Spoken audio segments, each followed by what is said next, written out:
Story time audio ബുക്സിലേക്ക് എല്ലാവർക്കും സ്വാഗതം. ജോയ്സിയുടെ സമദൂരം തുടരുന്നു. ഭാഗം 42. മുറ്റത്തുനിന്ന് ആരോ വിളിച്ചതുപോലെ തോന്നിയിട്ടാണ് ചന്ദ്രിക മുറിയിൽ നിന്ന് ഇറങ്ങി വന്നത്. കൊല്ലങ്കോട്ടൊരു മീറ്റിങ്ങിൽ പങ്കെടുത്ത ശേഷം വീട്ടിൽ മടങ്ങിയെത്തിയതേ ഉണ്ടായിരുന്നുള്ളൂ ചന്ദ്രിക. തിണ്ണയിലേക്ക് ഇറങ്ങിയ അവർക്ക് മുറ്റത്ത് നിൽക്കുന്ന ആളെ ആദ്യം മനസ്സിലായില്ല. നരച്ചതും കറുത്തതുമായ രോമങ്ങൾ ഇടകലർന്ന് ഷേവ് ചെയ്യാത്ത മുഖം. ചന്ദ്രിക മുറ്റത്തേക്ക് ഇറങ്ങിച്ചെന്നു. ഞാൻ മാത്തൂരിന്ന് വരികയാ, എന്നെ മനസ്സിലായില്ല അല്ലേ? ചന്ദ്രിക ഒന്ന് അറച്ചു, പിന്നെ സൂക്ഷിച്ചു നോക്കി. ചന്ദ്രബാബുവോ ശ്രീനിവാസനോ? ശ്രീനിവാസൻ. അയാളുടെ മുഖത്തേക്ക് തന്നെ നോക്കി ചന്ദ്രിക നിമിഷങ്ങളോളം നിന്നു. സ്വന്തം സഹോദരൻ്റെ മകനാണ് കൺമുന്നിൽ നിൽക്കുന്നത്. തമ്മിൽ കാണാറില്ലാത്തൊരു ബന്ധം. എവിടെയോ വെച്ച് യാദൃശ്ചികമായി മിന്നായം പോലൊന്ന് കണ്ടിട്ടും വർഷങ്ങൾ കടന്നുപോയിട്ടുണ്ടാവണം. ആരെ കാണാനാ വന്നത്? ഗോവിന്ദേട്ടൻ ഇവിടെ ഇല്ല, ചന്ദ്രിക പറഞ്ഞു. ഞാൻ MLA കാണാൻ വന്നതാണ്. ഓ, അത് ഞാനാണ്. തിണ്ണയിലേക്ക് കയറിയിരിക്കാം? ചന്ദ്രിക ക്ഷണിച്ചു. ഇല്ല, ഇരിക്കുന്നില്ല. ഇരിക്കരുത്. 49 കൊല്ലം മുമ്പ് മാത്തൂർ കുടുംബത്തിൽ നിന്ന് സമുദായ വിലക്ക് കൽപ്പിച്ച് പുറത്താക്കപ്പെട്ട ഒരു സ്ത്രീയുടെ വീടാണിത്. ചന്ദ്രികയുടെ ശബ്ദം വാൾമുന പോലെ ശ്രീനിവാസനെ സ്പർശിച്ചു. ശവത്തിൽ കുത്തി രസിക്കണവർക്കതാകാം. ഞാനിപ്പോൾ ഒരു അപേക്ഷയുമായിട്ടാണ് ഇവിടെ വന്നിരിക്കുന്നത്, ശ്രീനിവാസൻ ദീനസ്വരത്തിൽ പറഞ്ഞു. അപേക്ഷ എഴുതി കൊണ്ടുവന്നിട്ടുണ്ടോ? ഇല്ല. പിന്നെ എങ്ങനെ പരിഗണിക്കും? എങ്ങനെ നടപടിയെടുക്കും? എഴുതി തരേണ്ട അപേക്ഷയല്ല ഇത്. പക്ഷേ ഞങ്ങൾക്ക് എന്തെങ്കിലും ചെയ്യാൻ പറ്റണമെങ്കിൽ എഴുതി തന്നേ തീരൂ. എഴുതി ഒപ്പിട്ട് MLAക്ക് സമർപ്പിക്കുന്ന അപേക്ഷയല്ല ഇത്. പിന്നെ നീയല്ലേ മുമ്പ് പറഞ്ഞത് MLA കാണാൻ വന്നതാണെന്ന്? എനിക്ക് ആ നിലയിലല്ലേ ഒന്ന് കാണാൻ പറ്റൂ? ശ്രീനിവാസൻ്റെ മുഖം താണു. ഓ, 49 കൊല്ലം മുമ്പ് 10 കോടി വംശത്തിൽപ്പെട്ട ഒരു ചെറുപ്പക്കാരൻ്റെ കൂടെ ജീവിക്കാൻ ഇറങ്ങിത്തിരിച്ചതിൻ്റെ പേരിൽ സമുദായ വിലക്ക് കൽപ്പിച്ച് പുറത്താക്കപ്പെട്ട സ്ത്രീയെ സ്ഥാനപ്പേര് ചൊല്ലി വിളിക്കാനും ആ ബന്ധം പറഞ്ഞ് കാണാനും ഇപ്പോഴും അഭിമാനം സമ്മതിക്കുന്നില്ല അല്ലേ? ചന്ദ്രികപ്പച്ചി, ഞങ്ങളെ കുറ്റപ്പെടുത്തരുത്. ഞങ്ങളുടെ കാലത്തല്ല ഇതൊന്നും സംഭവിച്ചത്. അല്ലെന്ന് എനിക്കും അറിയാം. പക്ഷേ നിങ്ങളുടെ കാലം വന്നപ്പോൾ നിങ്ങൾ എന്ത് ചെയ്തു? തിരുത്തിയോ? ഇല്ല. പൂർവികർ വെട്ടിമുറിച്ചത് മുറിഞ്ഞു തന്നെ കിടന്നു. കൂട്ടി യോജിപ്പിക്കാൻ മാത്തൂരെ ആർക്കും മനസ്സില്ലായിരുന്നു. എന്തുകൊണ്ട്? അറ്റുപോയ ബന്ധങ്ങൾ കൂട്ടി വിളക്കുമ്പം ചില നഷ്ടങ്ങൾ വരും. അവകാശം, ഓഹരി, അങ്ങനെ പലതും. നിനക്കൊക്കെ അത് നന്നായിട്ട് അറിയാമായിരുന്നു. എന്നോട് എന്തു പറഞ്ഞാലും കേൾക്കാൻ തയ്യാറായിട്ടാണ് ഞാനിവിടെ വന്നിരിക്കുന്നത്. അത്രയ്ക്ക് ദയനീയമായ ഒരവസ്ഥയിലാണ് ഞങ്ങൾ, ശ്രീനിവാസൻ തണുത്ത സ്വരത്തിൽ അറിയിച്ചു. പക്ഷെ ഞാനുണ്ടല്ലോ, അടിമുടി ചീഞ്ഞ് ദ്രവിച്ചാലും നിൻ്റെ എന്ന മുമ്പിൽ ഒരിക്കലും കൈനീട്ടി വരില്ലായിരുന്നു. പട്ടിണി കിടന്ന് മരിച്ചു പോകുമെന്ന് തോന്നിയ സന്ദർഭങ്ങൾ ഉണ്ടായിരുന്നു. മരുന്ന് വാങ്ങാനും ചികിത്സിക്കാനും പണമില്ലാതെ എൻ്റെ ഒരു മകൾ കുരുന്നുപ്രായത്തിൽ മരിച്ചു പോയിട്ടുണ്ട്. നിൻ്റെ ഒന്നും മുമ്പിൽ വന്ന് ഞാൻ കൈനീട്ടിയില്ല. കിട്ടാൻ അവകാശമുണ്ടായിരുന്നിട്ടും ചോദിച്ചില്ല. ഇപ്പം നീ പറഞ്ഞ ദയനീയാവസ്ഥയുണ്ടല്ലോ, ഞാനും എൻ്റെ ഭർത്താവും മക്കളും അനുഭവിച്ചതിൻ്റെ 100-1 വരില്ല. ഞാൻ പറഞ്ഞല്ലോ അപ്പച്ചി, ഞങ്ങളല്ല നിങ്ങളെ വിധിച്ചത്. നിനക്ക് തിരിച്ചറിയാമായിരുന്നല്ലോ ഞങ്ങളെ. അതുകൊണ്ടാണല്ലോ വല്ലപ്പോഴും യാദൃശ്ചികമായിട്ട് വഴിയിൽ വെച്ച് കാണുമ്പോഴൊക്കെ മുഖം തിരിച്ചു കളയാൻ നിനക്കും നിൻ്റെ കൂടപ്പിറപ്പുകൾക്ക് സാധിച്ചത്. ഒരു സഹായം അപേക്ഷിച്ച് വരുന്നവരെ സഹായിച്ചില്ലെങ്കിലും വേണ്ടില്ല, നിന്ദിക്കുന്നത് കഷ്ടമാണ്. ഇതാണടാ നിന്ന. ഒരു സമുദായം മുഴുവൻ ഞങ്ങളെ നിന്ദിച്ച് പുറത്താക്കിയതുമായിട്ട് നീ ഒന്ന് താരതമ്യം ചെയ്ത് നോക്ക്. അപ്പോഴേ നിനക്ക് മനസ്സിലാവൂ ഏതാണ് നിന്നയെന്ന്. മാത്തൂർ കുടുംബത്തിലെ ആരോടെങ്കിലും എന്നെങ്കിലും ഇത്രയും പറയാൻ കഴിയണേന്ന് ഞാൻ എല്ലാ കാലത്തും ആഗ്രഹിച്ചിരുന്നു. പക്ഷേ അത് സംഭവിക്കുമെന്ന് ഒരിക്കലും വിചാരിച്ചതല്ല. ഇനി പറഞ്ഞു, എന്താ നിൻ്റെ അപേക്ഷ? ചന്ദ്രിയപ്പച്ചിക്ക് മീനാക്ഷിയെ വലിയ സ്നേഹമായിരുന്നെന്ന് എനിക്കറിയാം. അവൾക്ക് തിരിച്ചിങ്ങോട്ടും അങ്ങനെയൊരു സ്നേഹവും കടപ്പാടും ഉള്ളതുകൊണ്ടാണല്ലോ അപ്പച്ചിയെ ഇലക്ഷനെ നിർത്തിയതും ലക്ഷക്കണക്കിന് രൂപ വാരി വിതറി ജയിപ്പിച്ചതും. കഴിയുമെങ്കിൽ അവളെ ചെന്ന് കണ്ട് ഇനി ഞങ്ങൾ ഉപദ്രവിക്കരുതെന്ന് പറയണം. നാശത്തിൻ്റെ പടുകുഴിയിൽ ഇറങ്ങി നിൽക്കുക ഞങ്ങൾ. നിങ്ങൾ അവളോട് ചെയ്തതെന്താ? അതിനൊക്കെ അവൾ പകരം വീട്ടിക്കഴിഞ്ഞു. ഇനി ഞങ്ങളെ വെറുതെ വിടുക. മാത്തൂരെ വസ്തുവകകൾ ലക്ഷ്മി ഫിനാൻസിന് ഈടുവെച്ച വകയിൽ മുതലും പലിശയും കൂട്ടുപലിശയും തട്ടിക്കിഴിച്ചാൽ പോലും ഇന്ന് കൊല്ലങ്കോട്ട് നിലവിലുള്ള ഭൂമി വില അനുസരിച്ച് കുറേ പണം ഞങ്ങൾക്ക് ഇങ്ങോട്ട് കിട്ടണം. മതിപ്പ് വില കണക്കാക്കിയാൽ അതിന് ഇരട്ടി വരും. കഴിയുമെങ്കിൽ അവളോട് പറ അതെങ്കിലും തരാൻ. എവിടെയെങ്കിലും 5-10 സെൻറ്റ് മണ്ണ് വാങ്ങി ഒരു കുടില് കെട്ടി താമസിക്കാൻ വേണ്ടിയാ. ഞാൻ പറയാം. പക്ഷേ മാത്തൂരിൽ നിന്ന് പുറന്തള്ളപ്പെട്ട ഒരു പെണ്ണ് അതേ മാത്തൂരിൽ നിന്ന് അതിനേക്കാൾ ക്രൂരമായ തരത്തിൽ പുറത്താക്കപ്പെട്ട വേറൊരു പെണ്ണിനോട് അതേ മാത്തൂർകാർക്ക് വേണ്ടി പറയുന്ന ശുപാർശയ്ക്ക് വേണ്ടത്ര ശക്തി ഉണ്ടായെന്ന് വരില്ല. എനിക്കവളെ നിർബന്ധിക്കാനും പറ്റില്ല. കാരണം അവളാണ് ഇന്ന് നിന്നെ എൻ്റെ മുന്നിൽ എത്തിച്ചു തന്നതും എന്നെ ഇന്നത്തെ സ്ഥാനത്ത് കൈപിടിച്ച് നിർത്തിയിരിക്കുന്നതും. സാധിക്കുന്നത് പോലെ പറയുക. പിന്നെ വേറൊന്ന്, ആരൊക്കെ എത്രയൊക്കെ പറഞ്ഞാലും മീനാക്ഷി മാത്തൂരുകാർക്ക് വേണ്ടി എന്തെങ്കിലും ഒരു വിട്ടുവീഴ്ച ചെയ്യുമെന്ന് എനിക്ക് യാതൊരു പ്രതീക്ഷയുമില്ല. ചെന്നായ കൊക്കിനോട് പറഞ്ഞൊരു ന്യായമുണ്ട്. ചില നേരത്ത്, ചില സ്ഥലത്ത്, ചിലരുടെ അടുത്ത്. അതും ഈടുള്ള ഒരു ന്യായമാണെങ്കിൽ അവളോട് പറയണം, ഞങ്ങൾ അവളെ കൊന്നില്ല. കൊല്ലാമായിരുന്ന കാലത്ത് കൊല്ലാതിരുന്നതും വലിയൊരു കാരുണ്യമാണ്. അതിൻ്റെ വിലയാണല്ലോ ഞങ്ങൾ ഒടുക്കുന്നതും അവൾ ഈടാക്കുന്നതും. ശ്രീനിവാസൻ മെല്ലെ തിരിഞ്ഞ് റോഡിന് നേർക്ക് നടന്നു. ചന്ദ്രിക ഓട്ടോറിക്ഷയിലാണ് മീനാക്ഷിയുടെ ഗേറ്റിന് മുമ്പിൽ വന്നത്. അകത്തേക്ക് പോകാമെന്ന് ചന്ദ്രിക പറഞ്ഞുവെങ്കിലും ഓട്ടോ ഡ്രൈവർക്ക് വിശ്വാസം വന്നില്ല. കാവൽപ്പുരയിലുണ്ടായിരുന്ന സെക്യൂരിറ്റി ഗാർഡ് ഗേറ്റ് തുറന്നു കൊടുത്തു. ചന്ദ്രിക നിർബന്ധിച്ച് ഓട്ടോ ഡ്രൈവറെ അകത്തേക്ക് കൊണ്ടുപോയി. ഓട്ടോറിക്ഷ മാളികയുടെ മുറ്റത്തെത്തിയപ്പോൾ മീനാക്ഷി അവിടെ കാത്തു നിൽപ്പുണ്ടായിരുന്നു. ചന്ദ്രിക ഓട്ടോറിക്ഷയിൽ നിന്ന് ഇറങ്ങിയപ്പോഴേക്കും മീനാക്ഷി വേഗം മുറ്റത്തേക്ക് ഇറങ്ങി വന്ന് അവരെ സ്വീകരിച്ചു. ഞാൻ വരുന്നുണ്ടെന്ന് നീ എങ്ങനെ അറിഞ്ഞു? ചന്ദ്രിക വിസ്മയത്തോടെ ചോദിച്ചു. ഗേറ്റിലെത്തുമ്പോഴേ എനിക്ക് വിവരം കിട്ടും, പുഞ്ചിരിയോടെ മീനാക്ഷി പറഞ്ഞു. അവൾ ചന്ദ്രികയെ വീട്ടിനുള്ളിലേക്ക് ആനയിച്ചു. MLA ആയിട്ടും അപ്പച്ചി ഇപ്പോഴും ഓട്ടോറിക്ഷയിലാണോ സഞ്ചരിക്കുന്നത്? അല്ലാതെ എന്തു ചെയ്യും? എത്താമെന്ന് ഏറ്റ സ്ഥലത്ത് എത്തേണ്ട സമയത്ത് തന്നെ എത്തണ്ടേ? ചന്ദ്രിക പറഞ്ഞു. ഒരു കാറ് വാങ്ങണം. അതിനൊക്കെ രൂപ ഒരുപാട് വേണ്ടേ മോളെ? MLAക്ക് ശമ്പളമില്ലേ? കാർ ലോൺ കൊടുക്കാത്ത ഏത് ബാങ്കാണ് ഉള്ളത്?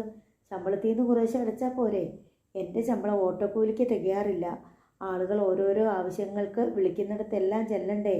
ആവശ്യക്കാരോടെല്ലാം പറയണം വണ്ടിക്ക് പെട്രോൾ അടിച്ചാൽ വരാമെന്ന്. ഓട്ടോ ചാർജ് ആയതുകൊണ്ടല്ലേ സ്വന്തം കയ്യിൽ നിന്ന് കൊടുക്കേണ്ടി വരുന്നേ. ചന്ദ്രിക ഒന്ന് ചിരിച്ചതേയുള്ളൂ. മീനാക്ഷി തൻ്റെ മുറിയിൽ കൊണ്ടുപോയി അവരെ ഇരുത്തി. ഞാനിപ്പോൾ വരാൻ കേട്ടോ. അവൾ മുറി വിട്ട് ഇറങ്ങി. അല്പം കഴിഞ്ഞപ്പോൾ അവൾ ഒരു ട്രേയിൽ ലെമൺ ജ്യൂസുമായി മുറിയിലേക്ക് വന്നു. അത് ചന്ദ്രികയ്ക്ക് കൊടുത്തു. എന്തൊക്കെയുണ്ട് വിശേഷങ്ങൾ, കേൾക്കട്ടെ? ചന്ദ്രികയുടെ ഭർത്താവിനെക്കുറിച്ചും മക്കളെക്കുറിച്ചും അറിയാനുള്ള ഔത്സുക്യത്തോടെ മീനാക്ഷി ചോദിച്ചു. എല്ലാവരും സന്തോഷമായിട്ടിരിക്കുന്നു. ഞാൻ ഇങ്ങോട്ടാണ് പോരുന്നതെന്നറിഞ്ഞപ്പോൾ ഗോവിന്ദേട്ടനും പ്രമോദും നിന്നെ പ്രത്യേകം തിരക്കിയതായി പറയണമെന്ന് പറഞ്ഞ് ഏൽപ്പിച്ചിട്ടുണ്ട്. തുടർന്ന് ചന്ദ്രിക താൻ MLA ആയ ശേഷമുള്ള തിരക്കുകളെക്കുറിച്ചും ഉത്തരവാദിത്തങ്ങളെക്കുറിച്ചും ബുദ്ധിമുട്ടുകളെക്കുറിച്ചും വിവരിച്ചു. മീനാക്ഷി താല്പര്യത്തോടെ മൂളി കേട്ടുകൊണ്ടിരുന്നു. ഒടുവിൽ ചന്ദ്രിക തൻ്റെ ആഗമനോദ്ദേശം അവതരിപ്പിച്ചു. കഴിഞ്ഞൊരു ദിവസം മാത്തൂരെ ശ്രീനിവാസൻ എന്നെ കാണാൻ വന്നിരുന്നു. ഞാൻ അറിഞ്ഞു. മീനാക്ഷി പ്രതിവചിച്ചു. എങ്ങനെ? മാത്തൂർ കുടുംബത്തിലെ ആരെങ്ങോട്ട് ചലിച്ചാലും ഞാൻ അറിയും. ശ്രീനിവാസൻ എന്തിനാ വന്നതെന്ന് മീനാക്ഷിക്ക് അറിയാമോ? അറിയാം. ഞാനുമായിട്ട് ഒരു ഒത്തുതീർപ്പിന് സ്ഥലം MLAയെ കൊണ്ട് ശുപാർശ ചെയ്യിക്കാൻ. ചന്ദ്രിക കണ്ണു മിഴിച്ചു. എങ്ങനെ അറിയുന്നു നീ ഇതൊക്കെ? ഇതെനിക്ക് ഊഹിക്കാവുന്നതല്ലേ ഉള്ളൂ അപ്പച്ചി. എന്നാലും കോവൈപ്പുത്തൂരിൽ വെച്ച് മുത്തച്ഛൻ പഠിപ്പിച്ചു തന്നതാണ്. ആപത്തുകൾ മുൻകൂട്ടി കാണാനും തിരിച്ചറിയാനുമുള്ള കഴിവ്. ശത്രുവ്യൂഹത്തിന് നടുവിലാണ് 4 വർഷം ജീവിച്ചത്. എതിരെ ഒരു കാറ്റ് വീശിയാൽ മുത്തശ്ശൻ അതിൻ്റെ അർത്ഥം തിരിച്ചറിയുമായിരുന്നു. അതിനെ സർവ്വശക്തി ഉപയോഗിച്ച് തോൽപ്പിക്കുമായിരുന്നു. എങ്ങനെയാണ് ശത്രുക്കളെ വിലയിരുത്തേണ്ടതെന്ന് അദ്ദേഹം എന്നെ പഠിപ്പിച്ചു. ഇന്ന് എനിക്കത് ശരിക്കും പ്രയോജനപ്പെടുന്നുണ്ട്. ഞാൻ നിന്റെ ശത്രുവാണോ? അപ്പച്ചി എവിടെ പോകുന്നുവെന്ന് ഞാൻ അറിയാറില്ല. മാത്തൂരെ ആരെങ്കിലും അപ്പച്ചിയുടെ അടുത്ത് വന്നാൽ അത് ഞാൻ അറിയും. മോളെ, ഇനിയെങ്കിലും ഇതെല്ലാം അവസാനിപ്പിച്ച് നിനക്ക് സമാധാനമായിട്ട് ജീവിച്ചൂടെ? സമാധാനമായിട്ടാണ് ഞാൻ ജീവിക്കുന്നത്. എനിക്ക് മനസമാധാനമില്ലാതിരുന്ന കാലം പോയി. ഇപ്പോഴാണ് ഞാൻ ശാന്തി എന്താണെന്ന് അറിയുന്നത്. നിന്നോട് തർക്കിക്കാൻ വന്നതല്ല ഞാൻ. ശ്രീനിവാസൻ എൻ്റെ അടുത്ത് ഒരപേക്ഷയുമായിട്ടാണ് വന്നത്. നീ ഊഹിച്ചറിഞ്ഞുവെങ്കിലും പറയാമെന്നേറ്റത് ഞാൻ പറയണമല്ലോ. ഇനിയെങ്കിലും അവരെ വെറുതെ വിട്ടുകൂടെ നിനക്ക്? അവർക്ക് കുറച്ച് സ്വത്തേ നഷ്ടപ്പെട്ടിട്ടുള്ളൂ. നഷ്ടപ്പെടാൻ ഇനിയും ഒരുപാടുണ്ട്. പട്ടിണി അവരാരും അനുഭവിച്ചിട്ടില്ല. അവരാരും നിന്ദ്യവും ക്രൂരവുമായി അവമാനിക്കപ്പെട്ടിട്ടില്ല. അവരിലാർക്കും ജീവനും നഷ്ടപ്പെട്ടിട്ടില്ല. കണക്കുകൾ ഒരുപാട് ബാക്കി കിടക്കുന്നു. അവരുടെ സ്ഥിതി ഇപ്പോൾ ദയനീയമാണ്. എന്ത് ദയനീയത? അപ്പച്ചി പറ കേൾക്കട്ടെ. അവർക്ക് എന്തൊക്കെ ഉണ്ടായിരുന്നു എന്നുള്ളത് നോക്കണ്ട. അവർക്കിപ്പോൾ എന്തൊക്കെ ഇല്ല എന്ന് നോക്കിയാൽ മതി. കഴിക്കാൻ ആഹാരമുണ്ട്, കിടക്കാൻ കിടപ്പാടുമുണ്ട്, ധരിക്കാൻ വസ്ത്രമുണ്ട്, ചികിത്സിക്കാൻ അത്യാവശ്യം പണവുമുണ്ട്. വീടും സ്വത്തും നഷ്ടപ്പെട്ടെന്നേയുള്ളൂ. അതൊന്നുമല്ല യഥാർത്ഥ നഷ്ടമെന്ന് അവരറിയണം. അവർക്കിപ്പോഴുള്ള നഷ്ടങ്ങൾ തന്നെ വരുത്തി തീർത്തത് നീയാണെന്നും അന്യായവും ചതിയും പ്രയോഗിച്ചാണ് നീ പലപ്പോഴും അവരെ തോൽപ്പിച്ചതെന്നും ശ്രീനിവാസൻ പറയുന്നു. അതെ, അവരെനിക്ക് തന്ന അതേ നാണയം ഞാൻ പലിശ സഹിതം തിരിച്ചു കൊടുക്കുന്നതേ ഉള്ളൂ. അവർ ചതിയും വഞ്ചനയും പ്രയോഗിച്ച് നിന്റെ കയ്യിൽ നിന്ന് എന്തൊക്കെ തട്ടിയെടുത്തു? എൻ്റെ അനുജത്തിയുടെ ജീവൻ, ദിനേശേട്ടൻ്റെ ജീവിതം, പിന്നെ അമ്മയുടെ ജീവൻ. എന്നെ വിൽക്കാൻ ശ്രമിച്ചതും പയ്യാവൂരെ പഴയ റൈസ് മില്ലിൽ നിന്ന് ആട്ടിപ്പായിച്ചതും പുണ്യപ്രവൃത്തിയായിരുന്നോ? നിനക്ക് ഇത്രയും കൊണ്ട് തൃപ്തിയായെങ്കിൽ നിർത്തുക എന്നേ എനിക്ക് പറയാനുള്ളൂ. ഞാൻ ആരുടെയും കക്ഷിയല്ല. ശ്രീനിവാസൻ എന്നെ കാണാൻ വന്നപ്പോൾ കഴിഞ്ഞ 49 വർഷമായിട്ട് ഞാൻ അനുഭവിച്ച കയ്പ് അറിയിച്ചിട്ട് തന്നെയാണ് ഞാൻ ഈ ദൗത്യം ഏറ്റെടുത്തത്. അതും മനസ്സില്ലാ മനസ്സോടെ. മാത്തൂര് തറവാട്ടിൽ ജനിച്ചവളാണല്ലോ ഞാനും. എൻ്റെ കയ്പ് അലിഞ്ഞു തീർന്നിട്ടില്ല അപ്പച്ചി, കഴിച്ചുകൊണ്ടേയിരിക്കുന്നു. നിഷ്പക്ഷമായിട്ട് ഞാനൊന്ന് ചോദിക്കട്ടെ മോളെ, നിന്റെ അനുജത്തിക്ക് മാനവും ജീവിതവും നഷ്ടപ്പെട്ടെങ്കിൽ അതിന് കാരണക്കാരായവനെ ദിനേശൻ ശിക്ഷിച്ചില്ലേ? കള്ളസാക്ഷി പറഞ്ഞ് കള്ളക്കേസിൽ കുടുക്കിയും ദിനേശേട്ടൻ്റെ ജീവിതം നശിപ്പിച്ചവൻ ഇപ്പോഴും ആഡംബരത്തോടെ ജീവിക്കുന്നു. ദിനേശൻ നിന്റെ ആരാ? അങ്ങനെ നോക്കിയാൽ മാത്തൂരെ ജാനകിയമ്മ എൻ്റെ ആരാ? അതും ഞാൻ ചോദിക്കുക. അവരുടെ മരണത്തിൽ സ്വന്തം മക്കൾക്കില്ലാത്ത വാശിയും വൈരാഗ്യവും സങ്കടവും നിനക്കെന്തിനാ? 2 കാരണങ്ങളേ ഉള്ളൂ. ഒന്ന്, സ്വന്തം മക്കളെക്കാളും സ്വത്തിനേക്കാളും ആ അമ്മ സ്നേഹിച്ചത് എന്നെയാണ്. എനിക്ക് വേണ്ടിയാണ് അമ്മ പ്രാണത്യാഗം ചെയ്തത്. അമ്മ എന്നെ സ്നേഹിച്ച പോലെ ലോകത്ത് ഒരമ്മയും ഒരു മകളെയും സ്നേഹിച്ചിട്ടുണ്ടാവില്ല. അതൊക്കെ മറക്കണമെങ്കിൽ ഞാൻ മരിക്കണം. പറയുന്നതിനിടയിൽ തന്നെ മീനാക്ഷിയുടെ മുഖം മുറുകി. അതേ അമ്മയുടെ മറ്റേ മക്കളെ നശിപ്പിക്കുന്നത് കാണുന്നതാണോ ആ അമ്മയുടെ ആത്മശാന്തി? നീ അങ്ങനെ കരുതുന്നുണ്ടോ മീനാക്ഷി? അമ്മയുടെ ആത്മാവ് എവിടെയുണ്ടെങ്കിലും അതെൻ്റെ കൂടെയേ നിൽക്കൂ. മറുവശത്ത് സ്വന്തം ബന്ധങ്ങളും ദൈവങ്ങളും കൂടി അണിനിരന്നാലും ശരി, അതിൻ്റെ പേരിൽ ഏത് നരകം വിധിക്കപ്പെട്ടാലും ശരി, അതെനിക്കൊപ്പമാണ്. അതാണെൻ്റെ ധൈര്യവും. ഞാൻ നിന്നെ ഒന്നിനെ നിർബന്ധിക്കുന്നില്ല മീനാക്ഷി. പരിചയപ്പെട്ട് കാൽച്ചൂട്ടിൽ കിടക്കുന്നവർ കീഴടങ്ങിയെന്ന് സമ്മതിക്കുകയും ദയയ്ക്ക് വേണ്ടി കെഞ്ചുകയും ചെയ്യുമ്പോൾ ഒരു ഒത്തുതീർപ്പ് വയ്ക്കുന്നതല്ലേ നല്ലത്. വ്യവസ്ഥകൾ എന്തുമാവാം. യുദ്ധം ആരുമാരും ജയിക്കാതെ വരുമ്പോഴാണ് സന്ധി. ഉറപ്പായ തോൽവി ഒഴിവാക്കാൻ വേണ്ടി സന്ധി ചെയ്യാറുണ്ട്.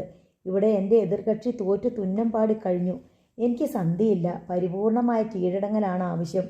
തോൽവി എൻ്റെ കാൽച്ചുവട്ടിൽ കാണിക്കയിട്ടിട്ട് ആരും നിൽക്കണ്ട. ഞാൻ അങ്ങോട്ട് ചെന്ന് പിടിച്ചു വാങ്ങിക്കോളാം. എനിക്കറിയില്ല, നിനക്ക് ശരിയെന്ന് തോന്നുന്നത് ചെയ്യുക, അത്രയേ പറയാനുള്ളൂ. തോൽവി സമ്മതിച്ച് ഒത്തുതീർപ്പിന് അപേക്ഷയുമായി വന്നവന് ആത്മാർത്ഥമായ പശ്ചാത്തലവും കുറ്റബോധവും ഉണ്ടെന്ന് അപ്പച്ചിക്ക് തോന്നിയോ? ഇല്ല, അവർ നിന്നെക്കൊണ്ട് സഹികെട്ടു എന്നേ തോന്നിയുള്ളൂ. എന്നോട് കൊടും വൈരാഗ്യമുണ്ട് അപ്പച്ചി അവരുടെ ഉള്ളിൽ.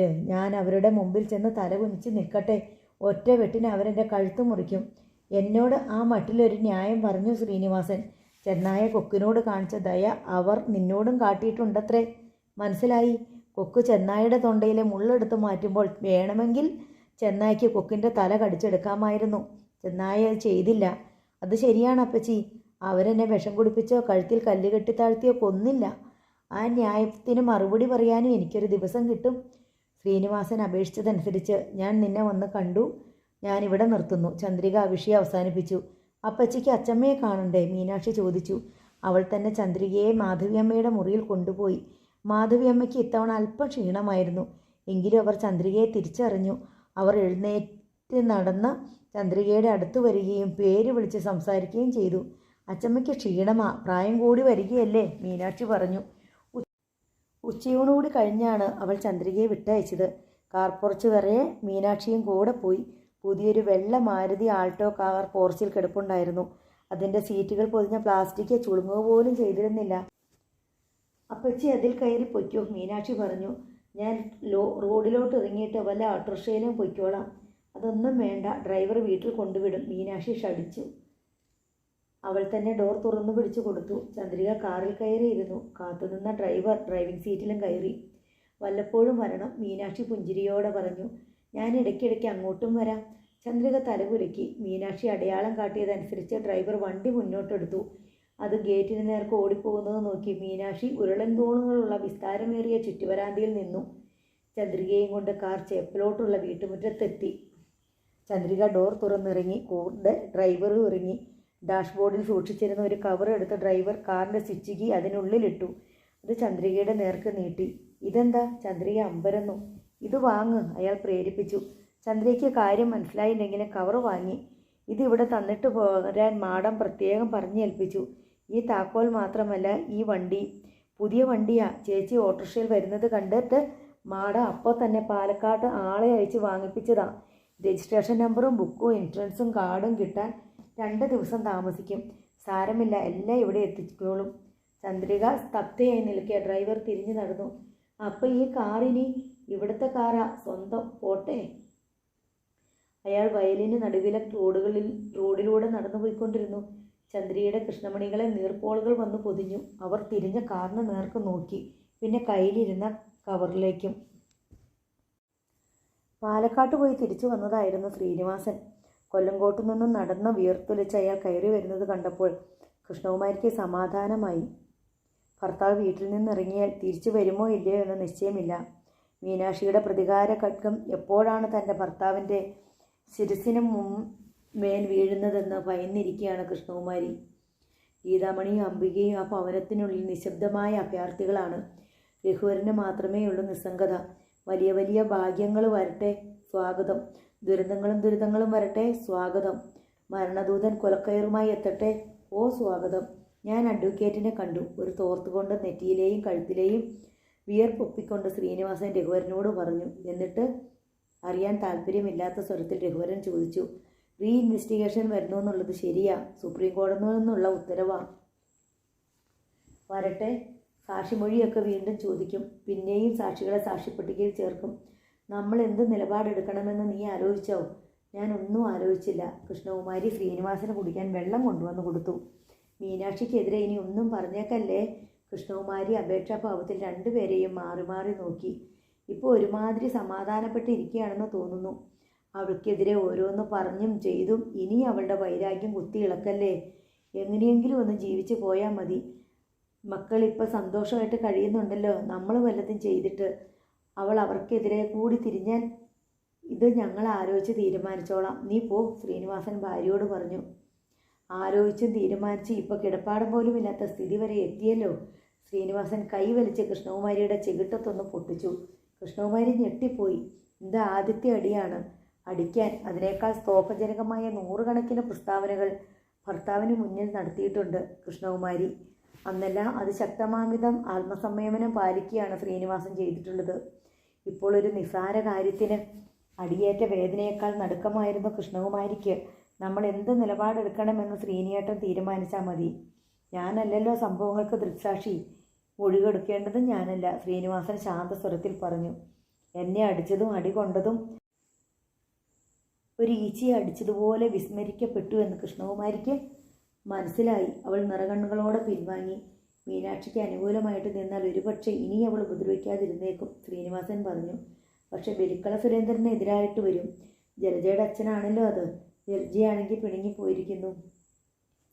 ഈ സമയത്ത് സുരേന്ദ്രനെതിരെ നിന്നാൽ ആ ബന്ധം തന്നെ അറ്റുപോകാനും മതി. അല്ലെങ്കിലോ അറ്റുപോകില്ലെന്ന് ഗ്യാരണ്ടി വല്ലതുമുണ്ടോ? രഘുവരൻ ചോദിച്ചു. സുരേന്ദ്രനെതിരെ മൊഴി കൊടുക്കാൻ തന്നെ നീ തീരുമാനിച്ചോ? അതൊക്കെ അന്നേരം തോന്നുന്ന പോലെ ചെയ്യാം, രഘുവരൻ കൂട്ടുവായിട്ടു. ശ്രീനിവാസന് പക്ഷെ മനസ്സമാധാനം ഉണ്ടായില്ല. രഘുവരൻ്റെ തീരുമാനത്തെ ആശ്രയിച്ചാണ് തങ്ങളുടെ പോലും ഭാവി എന്ന് അയാൾക്കറിയാം. പിറ്റേന്ന് രാവിലെ രഘുവരൻ ബൊലീറോ സ്റ്റാർട്ട് ചെയ്യുന്ന ശബ്ദം കേട്ട് ശ്രീനിവാസൻ പോർച്ചിലേക്ക് ചെന്നു. രഘുവരൻ ഡ്രൈവിംഗ് സീറ്റിൽ ഇരിപ്പുണ്ട്. നീ എങ്ങോട്ടാ? ശ്രീനിവാസൻ ചോദിച്ചു. എൻ്റെ ഭാര്യ വീട് വരെ. എന്തിന്? എനിക്കവളെ കാണണ്ടേ? ഞാൻ താലി കെട്ടിക്കൊണ്ടുവന്നവളല്ലേ. രഘുവരൻ വണ്ടി ഓടിച്ച് റോഡിലേക്ക് ഇറങ്ങി. ആലത്തൂരിൽ സുരേന്ദ്രൻ്റെ ഗേറ്റിന് മുന്നിലാണത് നിന്നത്. സുരേന്ദ്രൻ മുതലാളിയുടെ മകളുടെ ഭർത്താവാണ് വന്നിരിക്കുന്നതെന്ന് കണ്ട് ഗേറ്റ് കീപ്പർ ഗേറ്റ് തുറന്നു കൊടുത്തു. രഘുവരൻ ജീപ്പ് മുറ്റത്തേക്ക് ഓടിച്ച് കയറ്റി. ഡോർബെൽ അടിച്ചപ്പോൾ സുരേന്ദ്രൻ തന്നെ വന്ന് വാതിൽ തുറന്നു. രഘുവരനെ കണ്ട് അയാൾ ഒരു തണുത്ത പുഞ്ചിരിയോടെ വരവേറ്റു. വാ വാ, ഇങ്ങകത്തോട്ട് കയറിയിരിക്കുക രഘു. രഘുവരൻ വിശാലമായ ഹാളിലേക്ക് പ്രവേശിച്ചു. അവൻ നാലുപാടും നോക്കി. ജലജയെ കാണാനുണ്ടോ? ഇല്ല. 1-2 പരിചാരകർ അങ്ങിങ്ങ് നീങ്ങുന്നത് മാത്രം കണ്ടു. സുരേന്ദ്രൻ വീട്ടുവിശേഷങ്ങൾ ആരാഞ്ഞു. കുശലം പറച്ചിൽ വേഗം തീർന്നു. ദിനേശൻ്റെ കേസിൽ റീ ഇൻവെസ്റ്റിഗേഷൻ വരുന്നു. അറിഞ്ഞില്ലായിരുന്നോ? സുരേന്ദ്രൻ ചോദിച്ചു. അറിഞ്ഞു. നമ്മൾ പേടിക്കേണ്ട കാര്യമൊന്നുമില്ല. ഇതുവരെ ഉണ്ടായിരുന്ന നിലപാടിൽ തന്നെ ഉറച്ചു നിന്നാൽ മതി. ഞാൻ ജലജയെ ഒന്ന് കാണാനാണ് വന്നത്. വിളിക്കണോ? വിളിക്കാതെ കാണാൻ പറ്റുമെങ്കിൽ അങ്ങനെ. ജലജേ.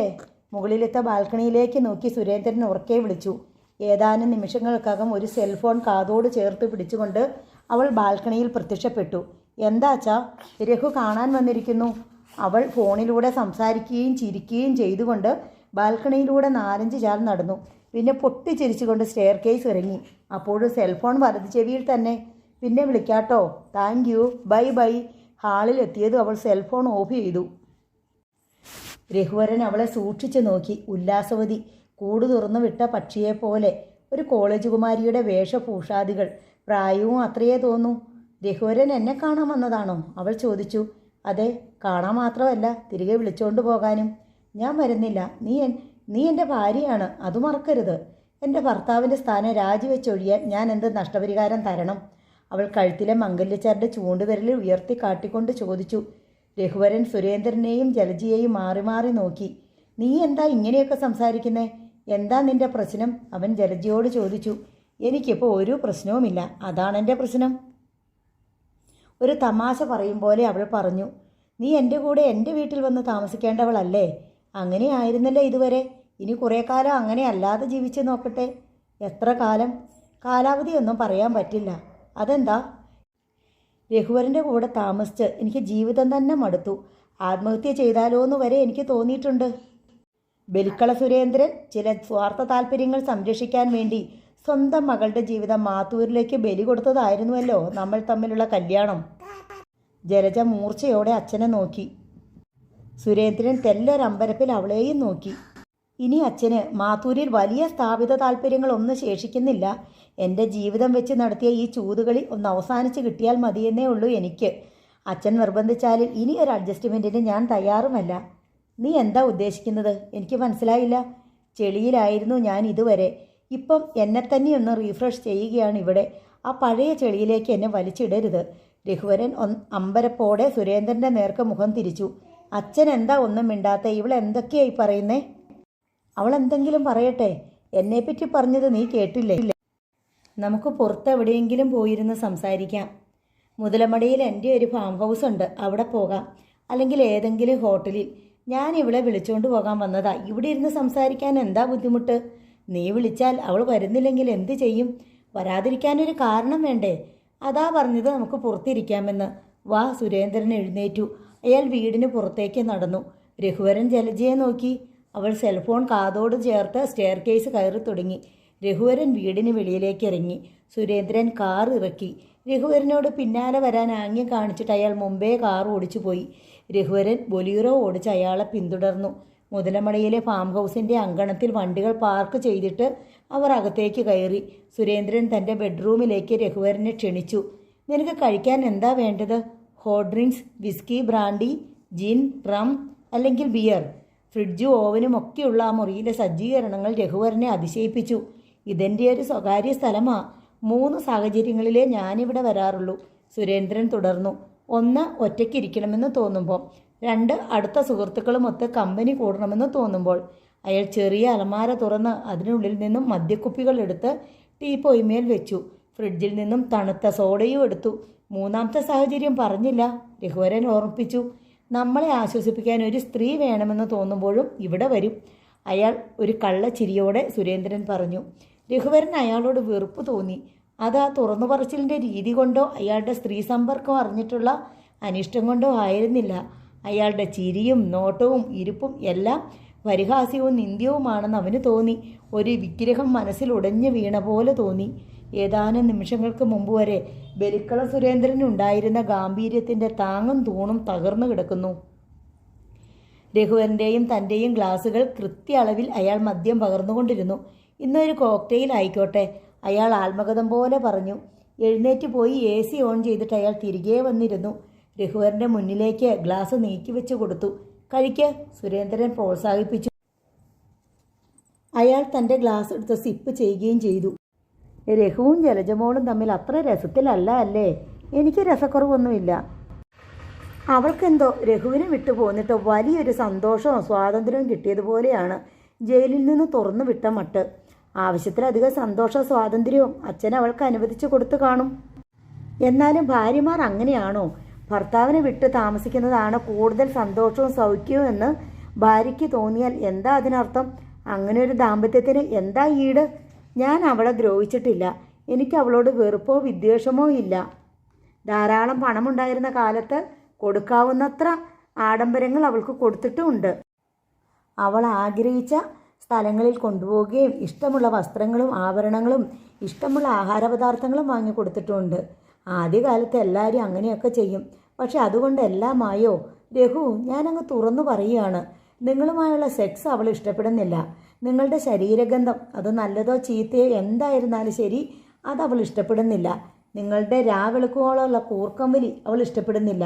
നിങ്ങളുടെ മുൻകോപവും ദീർഘവീക്ഷണമില്ലായ്മയും യുക്തിയില്ലായ്മയും അവൾ തീരെ ഇഷ്ടപ്പെടുന്നില്ല. ഇതൊന്നും എന്നോട് പറഞ്ഞതല്ല, അവളുടെ ഒരു കുഞ്ഞമ്മയോട് പറഞ്ഞിട്ട് അവർ മുഖാന്തരം ഞാൻ അറിഞ്ഞതാണ്. രഘുവരൻ വല്ലാതെ വിളറി മഞ്ഞളിച്ചു പോയിരുന്നു. അവൻ തൻ്റെ ഗ്ലാസ് എടുത്ത് അതിലുള്ളത് മുഴുവൻ കുടിച്ചിറക്കി. മനസ്സുകൊണ്ട് ഇഷ്ടപ്പെടാൻ പറ്റാത്ത ഒരാളിൻ്റെ കൂടെ എങ്ങനെ ജീവിക്കും? സ്വന്തം ഇഷ്ടങ്ങൾ മാത്രം വലുതായി കാണുന്നവർക്ക് മറ്റുള്ളവരുടെ താല്പര്യങ്ങൾ കാണാൻ കണ്ണുണ്ടാവില്ല. മറ്റുള്ളവരുടെ ഇഷ്ടങ്ങളെ അംഗീകരിക്കാനും കഴിയില്ല. ലോകത്തെല്ലാവർക്കും അവരവരുടേതായ ഇഷ്ടങ്ങളുണ്ടെന്നറിയണം. മറ്റുള്ളവർക്ക് വേണ്ടി അല്പം വിട്ടുവീഴ്ച ചെയ്യണം. അഡ്ജസ്റ്റ്മെൻ്റ് എന്ന് പറഞ്ഞാൽ ഒരാൾക്ക് മാത്രം ബാധകമാകേണ്ട കാര്യമല്ല. അങ്ങോട്ടും ഇങ്ങോട്ടും വേണം. രഘുവരൻ്റെ സ്വരത്തിൽ അമർഷം കലർന്നു. അതൊക്കെ ഒരു കണക്കിൽ ശരിയാണ്. പക്ഷേ ഇഷ്ടം എന്ന് പറയുന്നത് വരുത്തി കൂട്ടേണ്ട ഒന്നല്ലല്ലോ, മനസ്സിൽ തോന്നേണ്ടതല്ലേ. ലോകത്തെല്ലാ ഭാര്യ ഭർത്താക്കന്മാരും പരസ്പരം പ്രേമിച്ചുകൊണ്ടാണോ ജീവിക്കുന്നത്? രഘുവരന് ദേഷ്യം വന്നു. അവൾക്ക് വേണ്ടെങ്കിൽ അവളെ സ്വതന്ത്രയാക്കി വിടുക. കുറേ കാലം കഴിയുമ്പോൾ അവൾക്ക് തിരിച്ചു വരണമെന്ന് തോന്നുമായിരിക്കും. അന്നെനിക്ക് വാതിൽ തുറക്കാൻ മനസ്സില്ലെങ്കിലോ? സുരേന്ദ്രനൊന്ന് ചിരിച്ചു. തുറക്കണ്ട. അച്ഛനറിയാമോ, ഞാൻ അവളെ നുള്ളി നോവിച്ചിട്ടില്ല. അടിക്കേണ്ട സന്ദർഭങ്ങളുണ്ടായിട്ടുണ്ട്. അപ്പോഴെല്ലാം ഞാൻ ക്ഷമിച്ചിട്ടേയുള്ളൂ. സുരേന്ദ്രൻ വീണ്ടും കോക്ടെയിൽ മിക്സ് ചെയ്തു. എന്നിട്ട് പറഞ്ഞു, രഘുവിന് അറിയാമായിരിക്കും. വിവാഹത്തിനു മുമ്പ് ജലജമോൾക്കൊരു പ്രേമബന്ധമുണ്ടായിരുന്നു. അറിയാം. ഞാനാണത് തകർത്തത്. തകർത്തു എന്ന് വെച്ചാൽ അവനെ കൊന്നില്ലെന്ന് മാത്രം. അതെൻ്റെ ആൾക്കാർക്ക് പറ്റിയ അബദ്ധമായിരുന്നു. അവൻ എങ്ങനെയോ ജീവിച്ചു, നാട് വിട്ടു പോവുകയും ചെയ്തു. അന്നത്തെ എൻ്റെ ഊറ്റത്തിന് അതും അതിലപ്പുറവും ഞാൻ ചെയ്തിട്ടുണ്ട്. അവളുടെ കണ്ണുനീരൊന്നും എനിക്കൊരു പ്രശ്നമല്ലായിരുന്നു. അങ്ങനെയാ അവളെ നിനക്ക് തന്നത്. എനിക്കറിയാം. സത്യം പറഞ്ഞാൽ എൻ്റെ അന്നത്തെ നിലയ്ക്ക് നിന്നേക്കാൾ യോഗ്യനായ ഒരു ചെറുപ്പക്കാരനെ ജലജയ്ക്ക് വേണ്ടി കണ്ടെത്താമായിരുന്നു. മാത്തൂര് കുടുംബത്തേക്കാൾ സമ്പത്ത് കൊണ്ടും ആഢ്യത്വം കൊണ്ടും കുറെ കൂടി ഉയർന്ന ഒരു ബന്ധുത കിട്ടുമായിരുന്നു. മാത്തൂർ കുടുംബത്തിന് അന്തസ്സില്ലെന്നോ നീയൊരു മോശം ചെറുപ്പക്കാരനായിരുന്നെന്നോ ഉദ്ദേശിച്ചല്ല ഞാനിത് പറയുന്നേ. ഇതിനേക്കാൾ നല്ല വിവാഹബന്ധം കിട്ടുമായിരുന്നെന്നേ ഉദ്ദേശിച്ചുള്ളൂ. ഞാനാണ് വാശി പിടിച്ചത് നിന്നെക്കൊണ്ട് തന്നെ കല്യാണം കഴിപ്പിക്കണമെന്ന്. എന്നെ ധിക്കരിച്ച മകളോടുള്ള ഒരു വാശി അതിനു പിന്നിലുണ്ടായിരുന്നു. അവൾ ഇഷ്ടപ്പെട്ട് സമ്മതിച്ചതല്ലെന്ന് അന്നേ എനിക്ക് തോന്നിയിരുന്നു. രഘുവരൻ പറഞ്ഞു, നിന്നോട് എനിക്കൊരു മമത തോന്നാൻ 2 കാരണങ്ങളുണ്ടായിരുന്നു. ഒന്ന്, ദിനേശൻ്റെ കേസിൽ നീ എന്നോട് സ്വീകരിച്ച നിലപാട്. 2, ജാനകിയമ്മ മരിച്ചപ്പോൾ അത് അവിടം കൊണ്ട് അവസാനിപ്പിക്കാൻ നീ കാണിച്ച സന്നദ്ധത. നീ മാത്രമല്ല, മാത്തൂരെ എല്ലാവരും. നിന്റെ അമ്മ മരിച്ചത് അപകടത്തിൽപ്പെട്ടല്ലെന്നും ഞാൻ കൊന്നതാണെന്നും നിനക്കറിയാമല്ലോ. പക്ഷെ അറിയാമെന്ന് ഭാവിച്ചിട്ടില്ല. ജാനകിയമ്മയെ ഞാൻ കൊല്ലുമെന്നും നിനക്കറിയാമായിരുന്നു എന്നാണ് എൻ്റെ ധാരണ. നിന്റെ ജ്യേഷ്ഠന്മാർക്കും അറിയാമായിരുന്നു. ഞാനത് സൂചിപ്പിച്ച് സംസാരിച്ചപ്പോഴൊക്കെ ഒരു മൗനസമ്മതം നിങ്ങളുടെ എല്ലാം കണ്ണിൽ ഞാൻ കണ്ടു. അത് നടക്കില്ല സുരേന്ദ്ര, ഞങ്ങൾ സമ്മതിക്കില്ല എന്നൊരു തടസ്സം നിങ്ങൾ പറഞ്ഞിരുന്നെങ്കിൽ അത് നടക്കില്ലായിരുന്നു. എന്തായാലും അത് നടന്നു. രഘുവരൻ്റെ മുഖം മുറുകി വന്നു. സുരേന്ദ്രൻ 2ാമത് പകർന്നു വെച്ചതും അവനെടുത്ത് കുടിച്ചു. മീനാക്ഷിയും കൂടി കാറിലുണ്ടാകുമെന്നായിരുന്നല്ലോ കണക്കുകൂട്ടൽ. അവരൊന്നിച്ചാ എന്ന് യാത്ര ചെയ്തുകൊണ്ടിരുന്നത്. എങ്ങോട്ട് പോയാലും ജാനകിയമ്മയോടൊപ്പം അവളും കാണുമായിരുന്നു. എടുക്കുന്നെങ്കിൽ 2 പേരുടെയും ജീവൻ ഒന്നിച്ചേ എടുക്കുമെന്ന് ഞാനൊരു സൂചന തന്നിരുന്നത് കൊണ്ട് നിങ്ങളും അവളുടെ മരണം പ്രതീക്ഷിച്ചിരുന്നെന്ന് എനിക്കറിയാം. പക്ഷേ വിധി എന്നൊന്നുണ്ടല്ലോ. അന്നൊരു ദിവസം അവൾക്കൊരു മൂക്കിൽപ്പനിയായിട്ട് വിധി വന്നുകൂടി അവളെ ഒഴിവാക്കി നിർത്തി. അവൾ എങ്ങനെയൊക്കെയോ രക്ഷപ്പെട്ടു പോയി. അന്നവളെ പയ്യാവൂരെ പഴയ റൈസ് മില്ലിൽ നിന്ന് അടിച്ചിറക്കി വിടുമ്പോൾ നമ്മുടെ ആൾക്കാരിൽ ആരെങ്കിലും പിറകിയെന്നൊരു കുത്തിയാൽ മതിയായിരുന്നു. അല്ലെങ്കിൽ തൂക്കിയെടുത്ത് വീടിന് പുറകിലെ കിണറ്റിലോട്ടോ തെക്ക് വശത്തെ ചെറിയിലോട്ടോ എറിഞ്ഞാൽ മതിയായിരുന്നു. അന്നത്തെ ആ ഇരുട്ടത്തും ബഹളത്തിലും ആരാണത് ചെയ്തതെന്ന് പോലും ആരും അറിയില്ലായിരുന്നു. ആത്മഹത്യയോ കൊലപാതകമോ ആർക്കറിയാം. അവസാനം കേസ് എഴുതിത്തള്ളി പോയേനെ. പക്ഷെ എന്തു ചെയ്യാം, അന്ന് ആർക്കും അത് തോന്നിയില്ല. അതാ ഞാൻ പറഞ്ഞത് വിധിയുടെ കളിയെന്ന്. സുരേന്ദ്രൻ ഗ്ലാസ് എടുത്ത് ചുണ്ടോട് ചേർത്ത് എന്തോ ആലോചിച്ച് കുറേശ്ശേ മദ്യം നുണഞ്ഞിറക്കി. ഇതൊന്നും ഇങ്ങനെ വരുമെന്ന് നമ്മൾ ആരും അന്ന് പ്രതീക്ഷിച്ചില്ല. രഘുവരൻ പറഞ്ഞു. അതെ, മീനാക്ഷി ഇല്ലെങ്കിൽ ഞാനിന്ന് മന്ത്രിയാ. അവൾ കാരണം പാഴായിപ്പോയ കോടികളുടെ കണക്ക് നോക്കിയാൽ തല മരവിക്കും. പട്ടിച്ചിയെ വെടിവെച്ച് കൊല്ലാൻ അറിയാഞ്ഞിട്ടല്ല, അതോടെ നമ്മളും അങ്ങ് പോകും. അവളെ കൊല്ലാൻ വേണ്ടിയിട്ടോ അവളെ പേടിച്ച് ജീവിക്കാൻ വേണ്ടിയിട്ടോ അല്ലല്ലോ നമ്മൾ ഈ ഭൂമിയിൽ ജനിച്ചത്. ഇപ്പം ദിനേശൻ്റെ കേസ് അവൾ കുത്തിപ്പൊക്കി റീഇൻവെസ്റ്റിഗേഷനും കൊണ്ട് വന്നിരിക്കുന്നു. ഇതിനകം കൊലമരത്തിൽ തൂങ്ങേണ്ടവനായിരുന്നു ദിനേശൻ. അവനും ജീവിച്ചിരിക്കുന്നു. ദിനേശൻ്റെ കാര്യത്തിൽ ഞാൻ എന്ത് നിലപാടെടുക്കണം അതുകൂടി ചോദിക്കണമെന്ന് വിചാരിച്ചാണ് ഞാൻ വീട്ടിൽ നിന്ന് ഇറങ്ങിയത്. രഘുവരൻ ചോദിച്ചു. അതെന്ത് ചോദ്യമാ രഘു? എല്ലാം പഴയതുപോലെ തന്നെ. ഒരു മൊഴിയും തിരുത്തി പറയുന്നില്ല. നിനക്ക് ആ കേസിലൊരു പ്രതിയാകാനൊന്നും ഇഷ്ടമില്ലല്ലോ. ഇപ്പം നീ വെറുമൊരു ദൃക്സാക്ഷി മാത്രമാ. പ്രതിയാകാത്ത വിധത്തിൽ മൊഴിമാറ്റി പറയാനും പഴുതുണ്ടെന്നാ വക്കീൽ പറഞ്ഞത്. രഘുവരൻ വെളിപ്പെടുത്തി. സുരേന്ദ്രൻ അവനെ സൂക്ഷിച്ചു നോക്കി. വെല്ലുവിളിക്കുകയാണോ ഈ ഞാഞ്ഞൂൽ? ജലജയുടെ കാര്യമോർത്ത് നീ നിരാശപ്പെടണ്ട. 1-2 മാസം കൂടി അവൾ വീട്ടിൽ നിൽക്കട്ടെ. അത് കഴിയുമ്പോൾ ഞാൻ അവളോട് പറയും എൻ്റെ വീട്ടിൽ താമസിക്കാൻ പറ്റില്ലെന്ന്. നിന്റെ അടുത്തോട്ട് വരികയല്ലാതെ അവൾ എന്ത് ചെയ്യും? അവൻ്റെ അടുത്തോട്ട് പോകാമല്ലോ. അവൻ തിരിച്ചു വന്നിട്ടുണ്ടെന്ന് ഞാൻ അറിഞ്ഞായിരുന്നു. ഏതവൻ? അനിരുദ്ധൻ, അവളുടെ പഴയ കാമുകൻ. അതൊക്കെ അവൾ മനസ്സിൽ നിന്ന് കളഞ്ഞു. എൻ്റെ വീട്ടിൽ വന്നിട്ടുണ്ടായിരുന്നു അവളെ കാണാൻ 1-ലധികം തവണ. അതും ഞാൻ വീട്ടിലില്ലാത്തപ്പം മാത്രം. രഘുവരൻ അടുത്ത പെഗ്ഗും വിഴുങ്ങി. ഞാൻ അവളോട് ഒരു വാക്ക് പറഞ്ഞിട്ടുണ്ട്. ഇനി അവളെ അവനെയും കൂടി ഒന്നിച്ച് ഈ ഭൂമിയിൽ എവിടെയും വെച്ച് കണ്ടാൽ ആ ദിവസം കൊണ്ട് അവളുടെ ആയുസ് തീരുമെന്ന്. ഗ്ലാസ് ടീപ്പോയിൽമേൽ വെച്ചിട്ട് രഘുവരൻ എഴുന്നേറ്റു. അവൾ ബലിക്കള സുരേന്ദ്രൻ്റെ മോളാണോ അല്ലയോ എന്നൊന്നും അന്ന് ഞാൻ നോക്കില്ല. ഒരു കാര്യം കൂടി മാത്രമേ തീരുമാനിക്കാനുള്ളൂ. അവളുടെ കൂട്ടത്തിൽ അവനെയും ചേർക്കണമെന്ന്. രഘുവരൻ ബൊലീറോയുടെ സ്വിച്ച് കീ എടുത്തുകൊണ്ട് വാതിലിന് നേർക്ക് നടന്നു. തരിച്ചിരുന്ന സുരേന്ദ്രൻ പിന്നിൽ നിന്ന് വിളിച്ചു, രഘു, നമ്മൾ പറഞ്ഞു തീർന്നില്ല. രഘുവരൻ വാതിൽ തുറന്നു പിടിച്ചുകൊണ്ട് തിരിഞ്ഞു നിന്നു. തീർന്നു. ഇനി എനിക്കൊന്നും കേൾക്കാനില്ല, ഒന്നും പറയാനുമില്ല. വാതിലടഞ്ഞു. ചില്ലുവാതിലിൻ്റെ അപ്പുറത്തു കൂടി അവൻ ആടി ആടി നടന്നു പോകുന്നത് നോക്കി സുരേന്ദ്രൻ ചിന്താധീനനായിരുന്നു. ടെറസിലൂടെ അക്ഷമയോടെ അങ്ങോട്ടും ഇങ്ങോട്ടും നടക്കുകയായിരുന്നു ജലജ. ഷാമ്പു ചെയ്ത മുടി അവൾ ഭംഗിയായി ബ്രഷ് ചെയ്ത് തോളത്തേക്ക് ചിക്കി പരത്തിയിട്ടിരുന്നു. കാമുകന് വേണ്ടി എന്നോണം അവൾ ഭംഗിയായി അണിഞ്ഞൊരുങ്ങിയിരുന്നു. കോളറും ചിത്രത്തുന്നലുകളുമുള്ള ലേസുകളാൽ അലങ്കൃതമായ അരപ്പട്ട കെട്ടിയ ഒരു ഇളം നീല ഹൗസ് കോട്ടാണ് അവൾ അണിഞ്ഞിരുന്നത്. ആ വേഷത്തിൽ അവളുടെ ശരീരഭംഗി എടുത്തു നിൽക്കുകയും കൂടുതൽ ചെറുപ്പം തോന്നിക്കുകയും ചെയ്തു. ഗേറ്റിനപ്പുറത്ത് അനിരുദ്ധൻ്റെ ബൈക്ക് പാഞ്ഞെത്തുന്നത് അവൾ കോരിത്തെരിപ്പോടെ കണ്ടു. ഗേറ്റ് കീപ്പർ ഗേറ്റ് തുറന്നു കൊടുക്കുന്നു. അനിരുദ്ധൻ ടെറസിൽ നിന്ന് അവളുടെ നേർക്ക് കൈ ഉയർത്തിക്കാട്ടി. ചെറിയ മരത്തിൻ്റെ കീഴിൽ ബൈക്ക് സ്റ്റാൻഡിൽ കയറ്റി വെച്ചിട്ട് അനിരുദ്ധൻ ഇറങ്ങി പൂമുഖത്തേക്ക് നടന്നു. ജലജ ധൃതിയിൽ സ്റ്റെയർ കേസ് ഇറങ്ങുകയായിരുന്നു. അവൾ താഴെ എത്തുമ്പോഴേക്കും അനിരുദ്ധൻ കോണിപ്പടിച്ചുവട്ടിലെത്തി. രണ്ടുപേരും പരസ്പരം ഏതാനും നിമിഷം നോക്കി നിന്നു.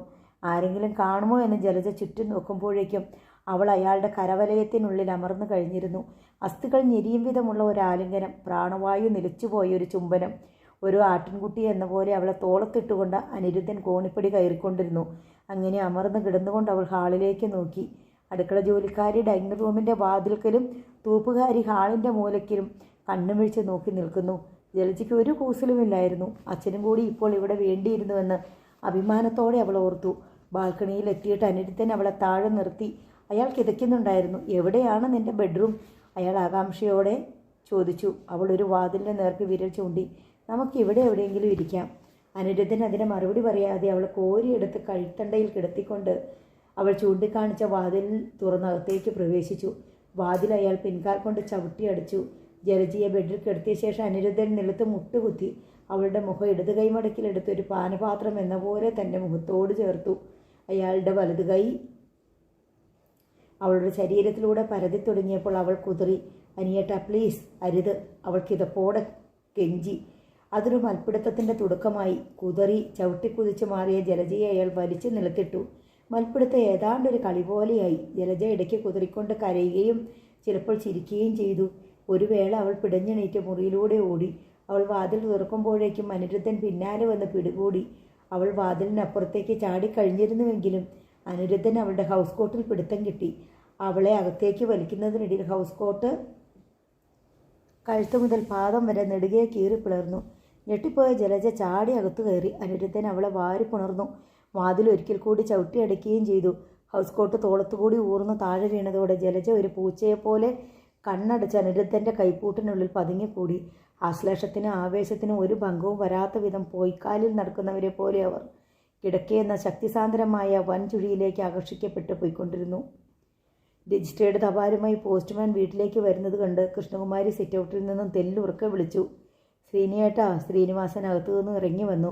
പോസ്റ്റ്മാൻ വന്ന് സിറ്റൗട്ടിൻ്റെ താഴെ നിന്നു. ഒരു രജിസ്റ്റേർഡ് ഉണ്ട്, അയാൾ പറഞ്ഞു. ആർക്കാ? രഘുവരന്. ശ്രീനിവാസൻ മുറിയിലേക്ക് ചെന്ന് രഘുവരനെ വിളിച്ചു. അവൻ ഉറങ്ങുകയായിരുന്നു. ഉറക്കത്തിൽ എന്തൊക്കെയോ പേടി സ്വപ്നങ്ങൾ കണ്ടവൻ ഞെട്ടുന്നുണ്ടായിരുന്നു. അവൻ്റെ ശരീരം വിയർത്തുകൊണ്ടിരുന്നു. ശ്രീനിവാസൻ അവനെ കുലുക്കി ഉണർത്തി. രഘുവരൻ കണ്ണും തിരുമ്മി എണീറ്റ് സ്ഥലകാലബോധമില്ലാത്ത പോലെ ചുറ്റും നോക്കി. നിനക്കൊരു രജിസ്റ്റേർഡ് ലെറ്റർ, ശ്രീനിവാസൻ പറഞ്ഞു. വിയർത്ത അതേ വേഷത്തിൽ തന്നെ രഘുവരൻ സിറ്റൗട്ടിലേക്ക് ചെന്നു. പോസ്റ്റ്മാൻ കൊടുത്ത കവർ തിരിച്ചും മറിച്ചും നോക്കി. പോസ്റ്റ്മാൻ നീട്ടിയ പേന വാങ്ങി അയാൾ നീട്ടിപ്പിടിച്ച കടലാസിൻ്റെ തൻ്റെ പേരെഴുതിയതിന് നേരെ എതിർവശത്തുള്ള കോളത്തിൽ ഒപ്പിട്ടു. പോസ്റ്റ്മാന് പേന തിരിച്ചു കൊടുത്തു. അയാൾ അതും വാങ്ങി ഗേറ്റ് കടന്നു പോയി. സിറ്റൗട്ടിൽ നിന്നുകൊണ്ട് തന്നെ രഘുവരൻ കവർ പൊളിച്ചു നോക്കി. അതിനുള്ളിൽ ടൈപ്പ് ചെയ്ത കടലാസ് എടുത്ത് നിവർത്തി. അതിലൂടെ കണ്ണ് ഓടിച്ചു നോക്കി. ശ്രീനിവാസൻ രഘുവരൻ്റെ പിന്നിൽ വന്ന് നിന്ന് കത്ത് വായിച്ചു. ഇതെന്താ, വക്കീൽ നോട്ടീസോ? അയാൾ അമ്പരപ്പോടെ ചോദിച്ചു. ബിൽക്കള സുരേന്ദ്രൻ്റെ മകൾ അയച്ചതാ. തണുത്തു കല്ലിച്ച സ്വരത്തിൽ രഘുവരൻ പറഞ്ഞു.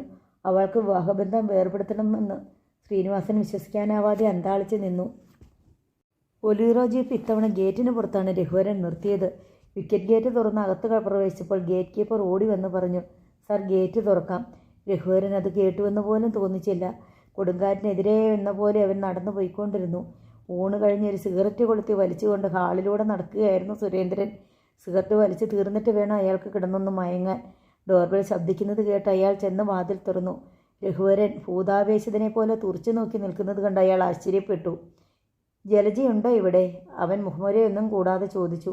ഇല്ല, പുറത്തു പോയിരിക്കുക. എവിടെ പോയി? അതറിയാൻ വയ്യ. മുതലമടയിലെ ഫാമിൽ കാണുമോ, അവളുടെ കള്ള കാമുകനോടൊപ്പം. രഘു, സുരേന്ദ്രൻ്റെ വിളിയൊച്ച കനത്തു. ആരോടാ സംസാരിക്കുന്നതെന്ന് നിനക്കറിയാമോ? അറിഞ്ഞു വരുന്നതേ ഉള്ളൂ ഓരോരുത്തരെയായിട്ട്. നിനക്കിപ്പോൾ എന്താ വേണ്ടത്? അവിടെ നിൽക്കാതെ ഇങ്ങകത്തോട്ട് കയറിയിരിക്കെ. ഞാൻ അവിടെ ഒന്ന് കാണാൻ വന്നതാ. നീ കാര്യം പറ രഘു.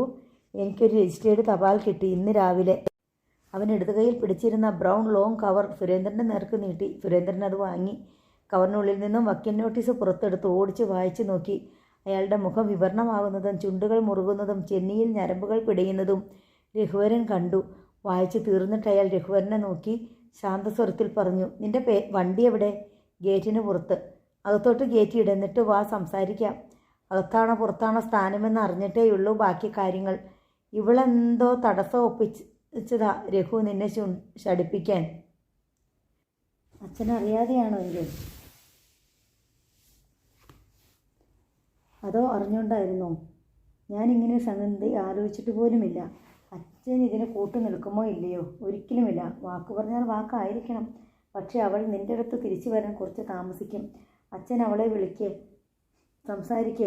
എന്നെ ഈ പാതി വഴിയിൽ വലിച്ചെറിഞ്ഞിട്ട് പോകാൻ ഞാൻ സമ്മതിക്കില്ലെന്ന് പറഞ്ഞേക്ക്. നീ കയറിയിരിക്കും രഘു. ഇല്ല, ഞാൻ പോവുകയാ. നഷ്ടം ഒരാളെ മാത്രമല്ല എല്ലാവരെയും ബാധിക്കുമെന്ന് അച്ഛനും ഓർമ്മിച്ചു. രഘുവരൻ ഗേറ്റിലേക്ക് തിരിഞ്ഞു നടന്നു. മുറുകിയ മുഖത്തോടെ സുരേന്ദ്രൻ നോക്കി നിന്നു. രഘുവരൻ വണ്ടി ഓടിച്ച് കൊല്ലങ്കോട്ടെത്തി. അവൻ തിരിച്ചു വരുന്നതും കാത്തിരിക്കുമായിരുന്നു ശ്രീനിവാസനും കൃഷ്ണകുമാരിയും. ജീപ്പിൽ നിന്ന് രഘുവരൻ ഇറങ്ങിയ ഉടൻ ശ്രീനിവാസൻ അവനെ സമീപിച്ച് ചോദിച്ചു, ജലജയെ കണ്ടോ? അവൾ അവിടെ ഇല്ല. അവളുടെ അച്ഛനുണ്ടായിരുന്നു. എന്തു പറഞ്ഞു? ആ മനുഷ്യനൊന്നും അറിഞ്ഞിട്ടില്ലെന്നാ പറയുന്നേ. അപ്പോൾ അവൾ സ്വന്തം നിലയ്ക്ക് അയച്ച വക്കീൽ നോട്ടീസാണല്ലേ? സ്വന്തം അച്ഛനെ പോലും വകവയ്ക്കാൻ അവൾ ഉദ്ദേശിക്കുന്നില്ല എന്നർത്ഥം. ഇനി നീ എന്ത് ചെയ്യാൻ പോണു? എനിക്കറിയാം ശ്രീനിയേട്ടാ, ഇത് ഇനി ഒരിക്കലും ശരിയാവില്ലെന്ന്. ഞാൻ സംഗതി ശരിയാണോ എന്ന് തീർച്ചപ്പെടുത്താൻ വേണ്ടി പോയതാ. എനിക്കെല്ലാം ബോധ്യമായി. ഞങ്ങൾ വേണമെങ്കിൽ ആലത്തൂരി എന്ന സുരേന്ദ്രനെയും ജലജയെയും കണ്ട് സംസാരിക്കാം. അതിൻ്റെ ആവശ്യം വരില്ല. ഞങ്ങൾ ഇവിടെ വന്ന് താമസിച്ചത് കൊണ്ടാണ് അവൾ ഇറങ്ങിപ്പോയതെങ്കിൽ ഞങ്ങൾ ഇവിടെ നിന്ന് മാറിത്തരാൻ രഘു. നിങ്ങൾ എങ്ങോട്ട് പോകും? എങ്ങോട്ടെങ്കിലും. നീ ഒരു വാടക വീട് നോക്കി വെച്ചിരുന്നല്ലോ. ഇനിയിപ്പോൾ അതിൻ്റെ ആവശ്യമില്ല ശ്രീനിയേട്ടാ. രഘു, ഞങ്ങൾ കാരണം നിൻ്റെ കുടുംബജീവിതം അതൊക്കെ മുമ്പേ ദ്രവിച്ചു തുടങ്ങിയതാ ശ്രീനിയേട്ടാ. അവൾ എൻ്റെ കൂടെ ഒരു മേൽക്കൂരയ്ക്ക് കീഴെ അന്തി ഇറങ്ങിയെന്നേ ഉള്ളൂ. അവളുടെ മനസ്സിലെ ഹീറോ ഒരിക്കലും ഞാനായിരുന്നില്ല, വേറൊരുത്തനുണ്ടായിരുന്നു ആ സ്ഥാനത്ത്. അതൊക്കെ എന്ന് വെച്ചാൽ അവൾക്ക് മറക്കാവുന്നതല്ലേ ഉള്ളൂ. ഇല്ല ശ്രീനിയേട്ടാ, അവൾക്ക് എന്നെ വിട്ടുപോകണം. അതിനൊരു കാരണം നോക്കിയിരിക്കുകയായിരുന്നു. അപ്പോഴാണ് നിങ്ങളിവിടെ താമസത്തിന് വന്നത്. ഇണങ്ങാത്ത പക്ഷിയെ കൂട് തുറന്നു വിട്ടാൽ അത് പിന്നീട് എന്നെങ്കിലും ആ കൂടിലേക്ക് തിരിച്ചു വരുമോ? ഒരിക്കലുമില്ല. ശ്രീനിവാസൻ നിസ്സഹായതയോടെ അനുജനെ നോക്കി. അവൻ ആത്മനിന്ദയോടെ ഒന്ന് ചിരിച്ചിട്ട് അകത്തേക്ക് കയറിപ്പോയി. കോളേജിൽ പഠിച്ചിരുന്ന കാലത്തെ ഫോട്ടോകൾ അടങ്ങിയ ആൽബം മറിച്ച് നോക്കുകയായിരുന്നു ജലജ. അനിരുദ്ധൻ അവൾക്ക് സമീപം ഇരിപ്പുണ്ട്. ജലജ ഇടയ്ക്ക് ആൽബത്തിൽ നിന്നും മുഖം തിരിച്ച് അനിരുദ്ധനെ നോക്കി. അനിയേട്ടൻ ഇതൊന്നും കാണുന്നില്ലേ? ഇത് കാണിക്കാൻ വേണ്ടി മാത്രമാണ് ഞാൻ അനിയേട്ടൻ താമസിക്കുന്ന സ്ഥലം തപ്പിത്തെറിഞ്ഞു വന്നത്. ഞാൻ കാണുന്നുണ്ടല്ലോ. അനിരുദ്ധൻ അവളുടെ മുടിയിൽ തലോടിക്കൊണ്ട് പറഞ്ഞു. എൻ്റെ മുഖത്തോട്ട് തന്നെ നോക്കിയിരുന്നാൽ എങ്ങനെയാ ഫോട്ടോ കാണുന്നേ? നീ ഇതൊക്കെ ഇപ്പോഴും സൂക്ഷിച്ചു വെച്ചിരിക്കുകയാണല്ലേ? എൻ്റെ നിധിയല്ലേ അനിയേട്ടാ ഇത്? നമ്മൾ ഒന്നിച്ച് പഠിച്ച, കളിച്ച് ചിരിച്ച് നടന്ന കാലം. അതല്ലേ ഇതിനുള്ളിൽ ഞാൻ മയിൽപ്പീല് പോലെ സൂക്ഷിച്ചു വെച്ചിരിക്കുന്നത്. ഇടയ്ക്കിടെ ഞാൻ ആർത്തിയോടെ ആ വീട്ടിലേക്ക് വരാറ്. വന്നിയ ഉടനെ ഞാൻ ഏറ്റവും തിളക്കമുള്ള സ്വപ്നങ്ങൾ തിരഞ്ഞെടുത്ത് അടച്ചു സൂക്ഷിക്കുന്ന ഈ പേടകം തുറന്നു നോക്കും. പിന്നെ ഒരൊറ്റ മുങ്ങാങ്കുഴിയിടലാണ്. പഴയ കാലത്തോട്ട്, പഴയ സ്വപ്നങ്ങളിലേക്ക് ഒടുക്കം നീന്തി തുടിച്ച് ഞാൻ അനിയേട്ടൻ്റെ അടുത്ത് വന്ന് നിൽക്കും. ആ ഒരു ലഹരിയിൽ ഞാനങ്ങ് പതഞ്ഞ് പതഞ്ഞ് കിടക്കും. എന്തൊരു ജീവിതമായിരുന്നു അനിയേട്ട അത്. നമുക്കിനി അതൊന്നും ഒരിക്കലും തിരിച്ച് കിട്ടില്ലല്ലോ എന്ന് ഓർക്കുമ്പോൾ ഒറ്റയ്ക്കിരുന്ന് ഒച്ചയില്ലാതെ കരയാൻ തോന്നും. അനിരുദ്ധൻ പൊടുന്നനെ അവളുടെ മടിയിലേക്ക് തലവെച്ച് കിടന്നു. ജലജ അയാളുടെ ശിരസിൽ തലോടി. അയാളുടെ നെറ്റിയിലും കവിളത്തും പുരുക്കങ്ങളിലും വിരൽ ഓടിച്ചു. ആനന്ദനിർഭരമായ പ്രേമദീപ്തിയാൽ അവളുടെ മിഴികൾ പ്രകാശിച്ചു. പ്രണയത്തിൻ്റെ മുന്തിരിച്ചാറ് നിറഞ്ഞ് തുടിക്കുന്ന ചുണ്ടുകൾ അവൾ അയാളുടെ കവിളത്തേക്ക് അണച്ചു. മയങ്ങിപ്പോയ ശിശുക്കളെ പോലെ അവർ അങ്ങനെ തന്നെ ഇരുന്നു. സെൽഫോണിൻ്റെ ശബ്ദം കേട്ട് ജലജ മുഖമുയർത്തി. കിടക്കയിൽ നിന്ന് അവൾ ഹാൻഡ്സെറ്റ് എടുത്ത് നോക്കി. ആരാ? അനിരുദ്ധൻ ചോദിച്ചു. അച്ഛൻ. ജലജ എഴുന്നേറ്റ് ജനാലയ്ക്കടുത്തേക്ക് നീങ്ങി. അവിടെ നിന്നുകൊണ്ട് അവൾ ഫോൺ അറ്റൻഡ് ചെയ്തു. അതെ, ഞാനാ. നീ എവിടെയാ മോളെ? ഒരു ഫ്രണ്ടിൻ്റെ വീട്ടിൽ. തിരിഞ്ഞവൾ അനിരുദ്ധനെ നോക്കി ചുണ്ടത്ത് ചൂണ്ടുവിരൽ അമർത്തി കാണിച്ചു. രഘു ഇന്നിവിടെ വന്നിരുന്നു. വന്നു പോട്ടെ എന്ന് വിചാരിച്ചാൽ ഞാൻ അവിടുന്ന് മാറിപ്പോന്നത്. നീ അവനെ ഡൈവോഴ്സ് നോട്ടീസ് അയച്ചിരുന്നോ? ഞാനല്ല, അഡ്വക്കേറ്റ്. എന്താ നിൻ്റെ ഉദ്ദേശം? ഡൈവോഴ്സ് നോട്ടീസ് അയക്കുന്നതിൻ്റെ ഉദ്ദേശം എന്താണെന്ന് അച്ഛൻ അറിയില്ലേ? വിവാഹമോചനം. നീ തമാശ പറയുകയല്ലല്ലോ? ആണോ? ഇതിനേക്കാൾ നല്ല തമാശ പറയാനൊക്കെ എനിക്കറിയാം അച്ഛാ. ഞാൻ രഘുവിനോട് പറഞ്ഞത് നീ അവനെ ചുണ്ടി പിടിപ്പിക്കാൻ വേണ്ടി അയച്ചതാണെന്നാ. അച്ഛൻ അങ്ങനെയേ പറയാവൂ. നീ എന്നോടും കൂടി ആലോചിക്കാത്തത് എന്താ മോളെ? ഒരു തവണ ഞാൻ എൻ്റെ ജീവിതം അച്ഛൻ്റെ സ്വാർത്ഥ താല്പര്യങ്ങൾക്ക് വേണ്ടിയിട്ട് വിട്ടുതന്നു. ഇനി ആ തെറ്റ് ഞാൻ ഒന്നുകൂടി ആവർത്തിക്കണോ? നീ എന്ത് ഭാവിച്ചാ മോളെ ഇത്? എനിക്ക് വളരെ വ്യക്തമായ പദ്ധതികളുണ്ടച്ചാ. വിവാഹമോചനം, പുനർവിവാഹം, അതിലൊന്നോ രണ്ടോ കുട്ടികൾ. അങ്ങനെ അല്പനേരത്തെ നിശബ്ദത. പിന്നെ അച്ഛൻ്റെ സ്വരം. നീ ഇങ്ങോട്ട് വാ മോളെ. ഇവിടെ വന്ന് നമുക്ക് ഒരുമിച്ചിരുന്ന് ആലോചിക്കാം. ഇനിയുള്ള ആലോചനകൾ എനിക്ക് അച്ഛൻ്റെ കൂട്ടം ആവശ്യമില്ല. മോളെ, ഇതിൻ്റെ തിരിച്ചടി വേറൊരു വിധത്തിലാണ് നമുക്ക് കിട്ടാൻ പോകുന്നത്. ഇനി കിട്ടുന്ന തിരിച്ചടിയൊക്കെ അച്ഛൻ താങ്ങിയാൽ മതി. ഇനി എനിക്ക് വയ്യച്ചാ. അച്ഛനെ ഇനി ഒന്നിനും നിർബന്ധിക്കരുത്. വെക്കട്ടെ. ബായി. ജലജ ഫോൺ കട്ട് ചെയ്തു. ദിനേശൻ ബലിക്കണം മണിയെ കൊലപ്പെടുത്തിയ കേസിന്മേലുള്ള റീഇൻവെസ്റ്റിഗേഷൻ ആരംഭിച്ചിരുന്നു. ക്രൈം ഡിറ്റാച്ച്മെൻറ്റ് DYSP സത്യമൂർത്തിക്കായിരുന്നു പുനരന്വേഷണത്തിൻ്റെ ചുമതല. കേസിൻ്റെ സാഹചര്യങ്ങളും അത് നടന്ന കാലത്തെ പത്രറിപ്പോർട്ടുകളും പഠിച്ച ശേഷമാണ് സത്യമൂർത്തി അന്വേഷണത്തിന് ഇറങ്ങിയത്. വാദിഭാഗത്തെ സാക്ഷികളെയും പ്രതിഭാഗത്തെ സാക്ഷികളെയും കണ്ട് അയാൾ സംസാരിച്ചു. സാക്ഷ്യപട്ടികയിൽ നിന്ന് ഒഴിവാക്കപ്പെട്ടവരെ അതിൽ ചേർത്ത് സാക്ഷ്യപട്ടിക പുതുക്കി. കേസിൽ സാക്ഷികളായിരുന്ന അനിൽ ഓരോരുത്തരെയും നേരിൽ കണ്ട് സംസാരിച്ചു. സംഭവത്തിൻ്റെ സാധ്യതകളെക്കുറിച്ച് വിലയിരുത്തി. രഘുവരൻ്റെ വീട്ടിലും DYSP സത്യമൂർത്തി ചെല്ലുകയുണ്ടായി. ശ്രീനിവാസനെയും രഘുവരനെയും കണ്ട് സംസാരിച്ചു. ശ്രീനിവാസൻ കേസിൽ കക്ഷിയായിരുന്നില്ല. ഞാനായിരുന്നു ഒന്നാം സാക്ഷി. രഘുവരൻ സത്യമൂർത്തിയോട് വെളിപ്പെടുത്തി. പ്രതി കുറ്റം ചെയ്യുന്നത് നേരിൽ കണ്ട ദൃക്സാക്ഷി അല്ലേ? സത്യമൂർത്തി ചോദിച്ചു. അതെ. സാക്ഷിമൊഴി മാറ്റിപ്പറയാൻ ഉദ്ദേശിക്കുന്നുണ്ടോ? ഞാൻ ചില തെളിവുകൾ ശേഖരിച്ചിട്ടുണ്ട്. സംഭവ ദിവസം രഘുവരനും ബലിക്കളം മണിയും മദ്യപിച്ച ബാർ, പനങ്ങാട്ടിരി ജംഗ്ഷനിൽ നിങ്ങൾ സംസാരിച്ച ആളുകൾ, ദിനേശൻ ഹോസ്പിറ്റലിൽ നിന്ന് പുറപ്പെട്ട സമയം, അയാൾ പനങ്ങാട്ടിരിയിൽ വന്നിറങ്ങിയ ബസ്, സംസാരിച്ച ആളുകൾ, സാധനങ്ങൾ വാങ്ങാൻ കയറിയ കട, ഇതെല്ലാം ആദ്യത്തെ അന്വേഷണത്തിൽ നിന്ന് ഒഴിവാക്കപ്പെട്ടിരുന്നു. എൻ്റെ നിഗമനം അനുസരിച്ച് രഘുവരൻ ദൃക്സാക്ഷി മാത്രമല്ല, ഇതിൽ ഒളിഞ്ഞു കിടക്കുന്ന മറ്റൊരു കേസിലെ കൂട്ടുപ്രതിയുമാണ്. രഘുവരൻ മൗനം പാലിച്ചു. ബലിക്കളം മണിയോടൊപ്പം അന്നേ ദിവസം നിങ്ങൾ ബാറിൽ കയറിയത് ചില പ്രത്യേക ദുരുദ്ദേശങ്ങളോടെയായിരുന്നു അല്ലേ? സത്യമൂർത്തി ചോദിച്ചു. അതെ, രഘുവരൻ സമ്മതിച്ചു. എന്തായിരുന്നു നിങ്ങളുടെ പദ്ധതി? ബാറിലേക്ക് ബലിക്കളം മണിയെ ഞാൻ വിളിച്ചു വരുത്തുകയായിരുന്നു. മദ്യപിച്ചുകൊണ്ടിരിക്കുമ്പോൾ ഞാൻ മണിയോട് പനങ്ങാട്ടിരി കളത്തിൽ പോയാലുള്ള പ്രയോജനത്തെക്കുറിച്ച് പറഞ്ഞു. എന്ത് പ്രയോജനം? മീനാക്ഷി പകൽ സമയത്ത് ഹോസ്പിറ്റലിലേക്ക് പോകുമെന്നും രാത്രി ഹോസ്പിറ്റലിൽ തങ്ങുന്ന ദിനേശൻ പനങ്ങാട്ടിരി കളത്തിൽ എത്താൻ വൈകുമെന്നും ഞാൻ മണിയെ ധരിപ്പിച്ചു. അതായത് കളത്തിൽ മീനാക്ഷിയുടെ അനുജത്തി കല്യാണി മാത്രമേ കാണുകയുള്ളൂ എന്ന് സൂചിപ്പിക്കുകയായിരുന്നു ഞാൻ. എന്തായിരുന്നു ആ സൂചിപ്പിക്കലിൻ്റെ പിന്നിലെ പ്രേരണ? പനങ്ങാട്ടിരി കളത്തിൽ ചെന്നാൽ കല്യാണിയെ ബലമായി ശാരീരിക ബന്ധത്തിന് വിധേയമാക്കാം എന്ന് തന്നെയായിരുന്നു ഞാൻ ഉദ്ദേശിച്ചത്. രഘുവരൻ പറഞ്ഞു. കല്യാണി എതിർത്താൽ എന്ത് ചെയ്യാനായിരുന്നു ഉദ്ദേശം? ഞാൻ ആദ്യമേ പറഞ്ഞല്ലോ, ബലം പ്രയോഗിക്കണമെന്ന് കരുതി തന്നെയാണ് പനങ്ങാട്ടിരി കളത്തിലേക്ക് പുറപ്പെട്ടത്. മുറിയിൽ നടക്കുന്ന ചോദ്യം ചെയ്യലും രഘുവരൻ്റെ മറുപടിയും ജനാലയരികിൽ നിന്നുകൊണ്ട് ശ്രീനിവാസൻ കേൾക്കുന്നുണ്ടായിരുന്നു. അങ്ങനെ ഒരു ബലാത്സംഗ ശ്രമം ഉണ്ടായാൽ അതിൽ പങ്കാളിയാകാൻ രഘുവരൻ ഉദ്ദേശിച്ചിരുന്നു. അതേക്കുറിച്ച് ശരിക്കും ഓർക്കുന്നില്ല. മദ്യപിക്കുന്നതിന് മുമ്പ് അങ്ങനെയൊരു ഉദ്ദേശം എനിക്കില്ലായിരുന്നു എന്നാണ് ഓർമ്മ. അതേസമയം മണിക്ക് വേണ്ടി എന്ത് സഹായം ചെയ്യാനും ഞാൻ സന്നദ്ധനായിരുന്നു. കാരണം കല്യാണി എന്ന പെൺകുട്ടിയോടും അവളുടെ സഹോദരി മീനാക്ഷിയോടും എനിക്ക് പകയുണ്ടായിരുന്നു. അവരെ രണ്ടുപേരെയും നിങ്ങളുടെ അർത്ഥ സഹോദരിമാരായി കണക്കാക്കിയിരുന്നു? ഇല്ല, എന്നെ സംബന്ധിച്ചിടത്തോളം അവർ എൻ്റെ ശത്രുക്കൾ മാത്രമായിരുന്നു. വാസ്തവത്തിൽ അവർ നിങ്ങളുടെ അർത്ഥ സഹോദരിമാരായിരുന്നില്ലേ? ആയിരുന്നു. പക്ഷെ എനിക്കത് അംഗീകരിക്കാൻ സാധിക്കുമായിരുന്നില്ല. വേണ്ടി വന്നാൽ കല്യാണിക്കെതിരെ മണി നടത്തുന്ന മാനഭംഗ ശ്രമത്തിൽ പങ്കാളിയാകാൻ നിങ്ങൾ മാനസികമായി സന്നദ്ധനായിരുന്നു അല്ലേ? അതിനുള്ള സാധ്യതയൊന്നും ഞാൻ തള്ളിക്കളയുന്നില്ല. മദ്യപിച്ച ശേഷം ഞാൻ ബാറിൽ നിന്നിറങ്ങിയപ്പോഴത്തെ മാനസികാവസ്ഥയിൽ എന്ത് സംഭവിക്കാമായിരുന്നു? ജീപ്പിൽ പനങ്ങാട്ടിരിയിലെ കണക്റ്റിലെത്തിയ ശേഷം എന്തൊക്കെയാണ് സംഭവിച്ചത്? ജീപ്പ് നിർത്തി ഇറങ്ങിയിട്ട് മണി കളപ്പുരയിലേക്ക് ചെന്നു. ഞങ്ങളെ കണ്ട് ഭയന്ന് പുറത്തേക്ക് വന്ന കല്യാണിയോട് മണി കുളിക്കാൻ വെള്ളം ചോദിച്ചു. മണി ആരാണെന്ന് അവൾക്ക് അറിയാമായിരുന്നോ? അറിയാമായിരുന്നു എന്നാണ് ഓർമ്മ. മണിയും സുരേന്ദ്രനും കളത്തിൽ മുമ്പും പോയിട്ടുണ്ട്. ശരി, പിന്നെ എന്താണ് സംഭവിച്ചത്? വെള്ളമെടുക്കാൻ അകത്തേക്ക് പോയ കല്യാണിയുടെ പിറകെ മണിയും കയറിപ്പോയി. അവൾ ഓടി രക്ഷപ്പെടരുതെന്ന് കരുതി ഞാൻ വാതിൽക്കൽ ചെന്ന് നിലയുറപ്പിച്ചു. അകത്ത് മൽപ്പിടുത്തം നടക്കുന്നത് എനിക്ക് കാണാമായിരുന്നു. കൊന്നുകളയുമെന്ന് മണി ഭീഷണിപ്പെടുത്തുന്നതും കല്യാണിയുടെ കഴുത്ത് ഞെരിക്കുന്നതും ഞാൻ കണ്ടു. ഉപദ്രവിക്കരുതെന്ന് പറഞ്ഞവൾ കരയുന്നുണ്ടായിരുന്നു. രഘുവരൻ ഒന്ന് നിർത്തി. ശ്രീനിവാസൻ ജനാലയ്ക്കരികെ സ്തബ്ധനായി നിന്നു. രഘുവരൻ കൂറുമാറിക്കഴിഞ്ഞുവെന്ന് ശ്രീനിവാസന് മനസ്സിലായി. അവൻ കീഴടങ്ങിയാണ്. ശ്രീനിവാസൻ്റെ പിന്നിൽ കൃഷ്ണകുമാരി വന്ന് നിന്നു. ശ്രീനിവാസൻ തിരിഞ്ഞ് അവളെ നോക്കി. നിഷേധരൂപേണ തലയാട്ടി. ബലവാനായ ഒരു ബന്ധു ശത്രുവായി രൂപം കൊള്ളുന്നത് അയാൾ മനക്കണ്ണിൽ കാണുന്നുണ്ടായിരുന്നു. മണിക്ക് എൻ്റെ സഹായം വേണ്ടിവരില്ലെന്ന് എനിക്ക് മനസ്സിലായി. മണി കരുത്തനായിരുന്നു. അയാളുടെ ശക്തിക്ക് മുന്നിൽ കല്യാണിക്ക് കീഴടങ്ങി കഴിഞ്ഞിരുന്നു. പിന്നീട് അവളുടെ കരച്ചിൽ മാത്രമേ കേൾക്കാനുണ്ടായിരുന്നുള്ളൂ. ഞാൻ ജീപ്പിനടുത്തേക്ക് തിരിച്ചു പോന്നു. നോവൽ നാളെ വീണ്ടും തുടരും.